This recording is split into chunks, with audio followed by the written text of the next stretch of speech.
This is Edward Douglas from Shock Till You Drop, and coming soon, I'm here with Chloe Moretz, who many horror fans might actually know, because she's actually been making horror fans since she was like 8 or 7 or something. 6. 6. Well, there you go. And she actually this year alone, she actually has a body count probably higher than Freddy Krueger from just 2 movies. And her new movie is called Let Me In, and it's adaptation of a Swedish novel about kind of a 12-year-old vampire. She's not really 12 years old. I don't know if she'd call herself a vampire. But, so Abby, how did you get this role? I mean, obviously Kick-Ass hadn't come out yet at that point. What was like, how did Matt find you and you find him and vice versa? My mom read the script and she was like, you know, like it was on Kick-Ass, this is an amazing role. Let's try it out. Let's see how it goes, and let's fight for it. And so basically, I read it and I fell in love with Abby, and I was like, you know, I have to be Abby, and so I fought as hard as I could, and me and Matt went over the role in any possible direction you could go, and he picked me, and here I am. You know, it's phenomenal to be a part of this film. What was it about Abby that you liked, or about the role you liked? Obviously, it's a great role, but was there? Are you a horror fan in general, or how did? It's different than any vampire movie, I'd say, because it shows the harsh reality of a vampire. It shows the adolescence that comes with being a 13-year-old vampire. It's not as beautiful as say, you know, even though I absolutely love it, you know, as you know, Interview with the Vampire. It's an absolutely amazing film, but they're very, you know, romantic, and you know, the vampires are very beautiful people. And with me, you know, when I turn into this vampire, it's this disgusting kind of being, and it's this demon kind of inside of her coming out that she can't control and she doesn't want in her. Well, it's funny. Interview with the Vampire. Obviously, Kirsten Dunst played a young girl vampire. But you never really got too far into, you know, what it was like being that young and being a vampire. And it was something very much. Did you actually read the book as well, or did you not just have a script and you just kept running from that? Yeah, just scripts. Oh, okay. My mom read the book though. I've let the right one in. Oh, okay. Are you going to read the book eventually, or you feel like? If I'm allowed. My mom is very strict, so if I'm allowed, yes. Yeah, I was curious about that, because obviously, I mean, obviously you were in Kick-Ass and this, and they both have a lot, you know, a lot of violent stuff, which probably you would not normally be able to see the movie, but that's unless you want to sneak out and see it. But so I mean, so how does it work? Did she just read the script, and you actually read the script yourself as well, or how did that? Yeah, after she read it, and after my brother read it, and they approved of everything in it. Yeah. Oh, great.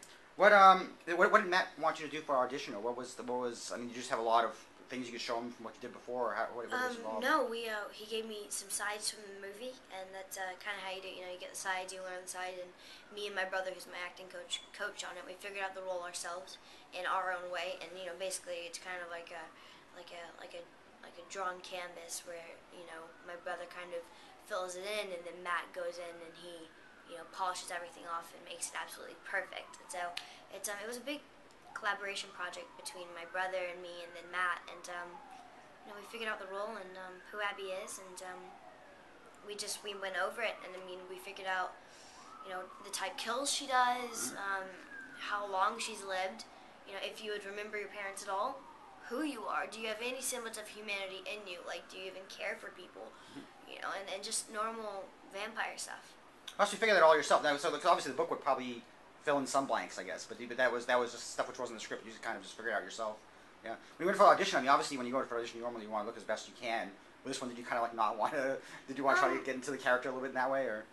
Yeah, you know, you kind of get into the character in every audition. You know, it's like if it's a vampire, you're not gonna wear press outfit clothes to go in and you know, be a vampire. But you know, I don't dress up, you know, head to toe and grunge clothes. You know, I just wear like a t-shirt, and I put my hair behind my ears, and that's how in the film you always see me with my hair behind my ears, because that's when he booked me, and that's he kind of wanted the character to have hair behind the ears. Now this is obviously well, if you count 500 Days, like your third rather unconventional. I mean, usually when you're a young actor, I mean, obviously you played in Amityville Horror, you played like a normal kid, you know, but you're getting a lot of roles that are just very, you know, specific and very unconventional. Is that something you're kind of looking for deliberately, or how does it come about? No, I mean, I don't look for a deliberate kind of thing. I mean, I look for a good script, a good character, good people involved, a good director. I look for, you know, I don't look for genre. You know, obviously the roles that are like Daddy, help me with the cereal box. It's too high for me. It's like those aren't fun roles to do. Playing the little girl or the daughter in a situation that's not a fun role. So that's I go for the fun roles. If they're deeper, or they're darker, or they're more prestigious, or whatever. I just go for the fun roles that will emotionally stretch my acting ability. Well, the crazy thing about this one is, besides Richard and Elias, you actually have more experience than you made more movies than your director and your co-star, and which is it's kind of crazy. Let's talk about Cody, because obviously he had not had as much experience as you. What was he brought in after you? Did you guys do a lot of scenes together to figure out whether you two would work together, or how did it work with bringing Cody in? No, me and Cody didn't do any chemistry reads together. He hired Cody, and then he hired me. We met during rehearsals, so we did 2 weeks of rehearsals between me, Cody, and Matt, and we figured out me and Cody's relationship. And so, we were really good friends right off the bat. He's a really cool guy, and I'm just a normal girl, so it was a good, fun friend relationship we had. Now, what do you have to? Obviously, this being set in the '80s. What kind of stuff did you have to bring? I was a little bit older in the '80s, actually, not in '83. But what did Matt tell you about being a kid in the '80s, and what was different about then? Well, I have my 4 older brothers, and all my brothers were either born in the early '80s or the late '80s.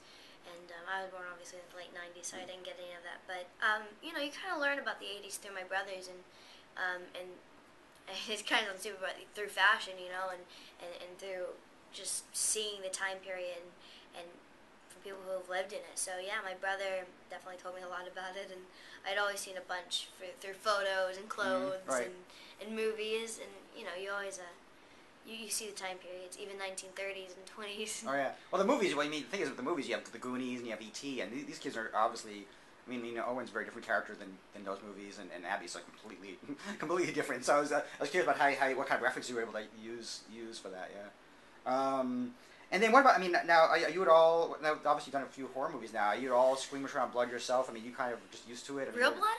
Well, yeah, or. Ooh, I don't do real blood. Okay. Not real blood. Not real people's blood. I know, but even the fake blood and all that stuff and all the stuff they do on set. You just know that it's fake. You've done enough that it's not doesn't bother you at all. It's a little freaky, I guess. If you see someone and it's funny in Kick-Ass because when have you seen Kick-Ass? Oh yeah, of course, yeah. I know that was all added later. I know that, yeah. But no, a lot of the blood was real. It's like when I went up and I shot the guy right at the very end when my dad's on fire. Yeah. And the blood goes sideways. Well, in one part, I thought that I actually accidentally shot him or something. Oh, they I freaked out because it's so real, Oh, right. Oh, they do animal blood, that kind of stuff, or No. Oh, okay. But animal blood. Oh yeah, that'd be No. Okay. It's all high fructose corn syrup, but just the look of how real it is, it's kind of freaky. But once you do it enough, it gets kind of funny. Being doused in fake blood every day is kind of like being doused in maple syrup. Oh, that's not very fun. I don't think either. No. But it's good. It's a lot of. It's it's an experience. Yeah. Well, it's part of the job. I'm sure it adds to the experience. Yeah. Would you generally see a movie like this? If you weren't in it, or are you allowed to see movies like this in Kick-Ass, or? No, I'm not allowed to see R-rated films. Okay. Only ones for acting benefits and stuff. So basically, I was able to see Interview with the Vampire because of Let Me In. I was able to see Kill Bill and not Mr.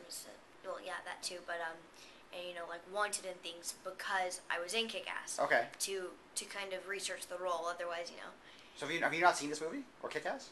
No, I've seen. Oh, you've seen your movies. But okay. For the films. Oh, for the films. Okay, so you generally don't see. Okay, yeah, okay. But otherwise, I would no, I'd never be able to watch these films. Because I'm pretty sure Kick-Ass and this one are pretty much about as bad as you get for any R-rated film, except for sex and stuff like that.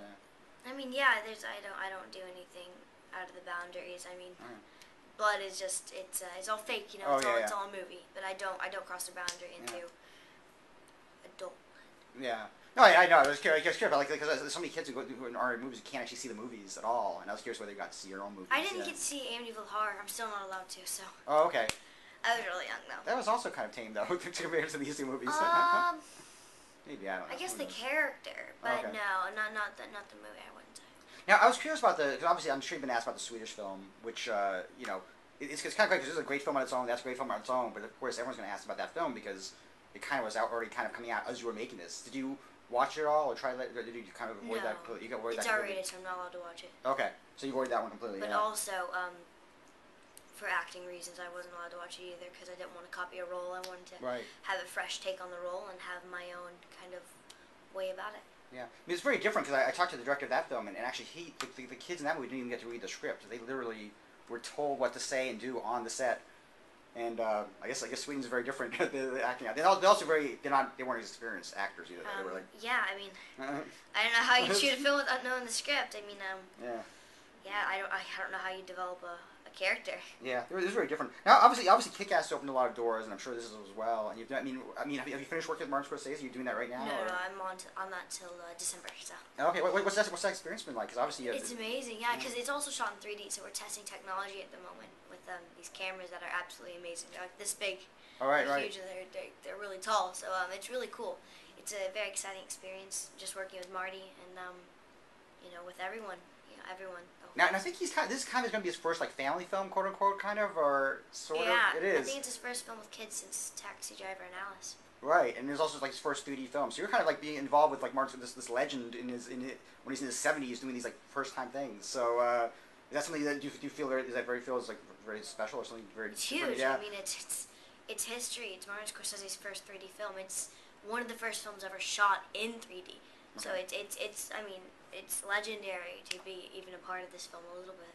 Yeah. Have you seen Taxi Driver? You couldn't watch that even for no. No, I haven't seen If I wasn't allowed to watch Let the Right One In, yeah, I know. Taxi Driver is a little over my head. Well, 4 or 5 years you're gonna have some, you have movies to look forward to, and then 4 or 5 years, yeah. And also, have you worked with Christopher Lee yet, or? Yeah, we shot the scenes with him. He's absolutely amazing. Yeah. He still knows Elfish. What was that? He still knows Elfish from. Oh really? Okay, yeah, that's funny. Yeah, the question I have to ask is obviously you're kind of a Hammer film, and he's kind of like was famous for playing a vampire in Hammer film. Have you guys talked about you being the new face of Hammer vampires, or some kind of way like that, or have you had any kind of talk to him on it? Yeah, I told him I was playing a vampire with Hammer, and he was like, "Oh, really?" And he did the whole like Dracula thing, and I was like, "Wow, that's kind of awesome." Yeah. I was like, "Oh my god, he just did that for me." yeah, vampires have changed a little bit for you. Those are more movies you can watch when you're older. You can see those movies, which are just classic vampire movies. Yeah. And oh, sure, yeah. And then what else? I mean, obviously that you're on December, and you've been lining up a lot of different things. Do you have any idea what you're going to do after that yet? Yeah. I have, Martin Scorsese film. I have Emily the Strange. I have Devil in the Deep Blue Sea with Bill Purple. I have The Rut with Karan Kusama, the director of Jennifer's Body. I have Hick with Derek Martini, based off the novel. Mm-hmm. I have, we just opened our production company, so we're making our own movies now, and we're getting out there. So you're not going to have a week off, basically, in 2011? Basically, I'm booked for 5 years now. Oh, great. And by the way, have you read Emily the Strange? Have you read the comics yet? And see what they? Okay. I've devoured the books completely. They're absolutely amazing. Do you like cats? Because I know cats play a lot of parts. I do love cats. Okay.